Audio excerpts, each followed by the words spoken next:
మేలును చేకూర్చాలి, మనకు ఆత్మీయ క్షేమాన్ని కలుగు చేయాలి, భౌతికంగా కూడా మనకు మేలుకరంగా ఉన్నాయి. కనుక ప్రభు సన్నిధిలో ప్రార్థన చేద్దాం, ఏకీభవించండి అందరూ కూడా. నాయన, మేము గురించిన వార్త మీద ఆయన మేము నిజంగా భయపడాలి, ఎందుకంటే మీరు కోపించే దేవుడు కనుక. లేదా మీ కార్యం నూతనపరచబడాలని మేము కోరుకోవాలి, ఎందుకంటే మీరు కోపించుకుని వారి చేతులను కనపరిచారు కాబట్టి ఈ లోకంలో మేము నిర్మూలన కాకుండా ఉన్నాం. తండ్రి, మీకు వందనాలు ప్రభు. ఇదిగోనైనా నూతన సంవత్సరంలో ప్రభు మీ వాగ్దానాలు మేము తీసుకుపోతూ ఉండగానైనా ఏ బిడ్డ పట్ల మీరు ఉద్దేశం కలిగి ఉన్నారు, అయ్యా మీ ఉద్దేశాన్ని ప్రభా వాగ్దానాలు మీరు తెలియచేసి అయ్యా ప్రతి ఒక్కరి జీవితంలో వారి యొక్క ఆత్మీయ క్షేమం కోసం వాగ్దానాలు నైనా ప్రయోజనకరంగా ఉండే విధంగా మీరే సహాయం చేయమని ప్రార్థిస్తున్నాం. మీరు మా కొరకు సిద్ధపరిచినటువంటి వాగ్దానాలను దీవించండి. ఈ వాగ్దానములు ప్రభావం తీసుకున్న ప్రతి బిడ్డనైనా ఈ వాగ్దానం నెరవేర్పు కోసం నాయన మీ సన్నిధిలో ప్రార్థిస్తూ కనిపెట్టే బాధ్యత దయచేయండి. విశ్వాసం ఉంచి అయ్యా వాగ్దానం నెరవేర్పు కోసం ప్రయాసపడే భాగ్యం దయచేయండి. ప్రతి ఒక్కరునైనా అయ్యా మీ వాగ్దానం యొక్క నెరవేర్పును చూచి అనుభవించి మీ భయంకరంగా ప్రభావాన్ని జీవించడానికి కొరకు దయచేయమని ప్రార్థన చేసుకుంటున్నాం. ప్రార్థన చేసిన ప్రతి బిడ్డను దీవించండి, ఆశీర్వదించండి, ఆత్మీయంగా బలపరచండి, మీరు సిద్ధపరచండి. మీ సినిమా సంఘాన్ని దీవించండి, ఆశీర్వదించండి. మీ కాపుదల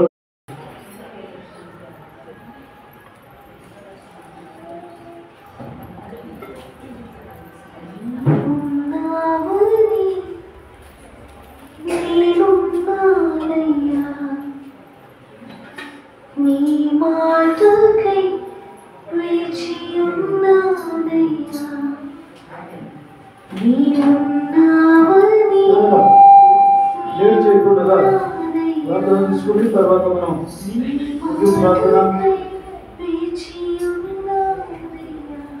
ప్రార్థన చేసి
సాయించు బలపరచు దేవా స్థిరపరచు నీ చిత్తములో కొనసాగించు నా యేసయ్యా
తీసుకోవచ్చున్నారా?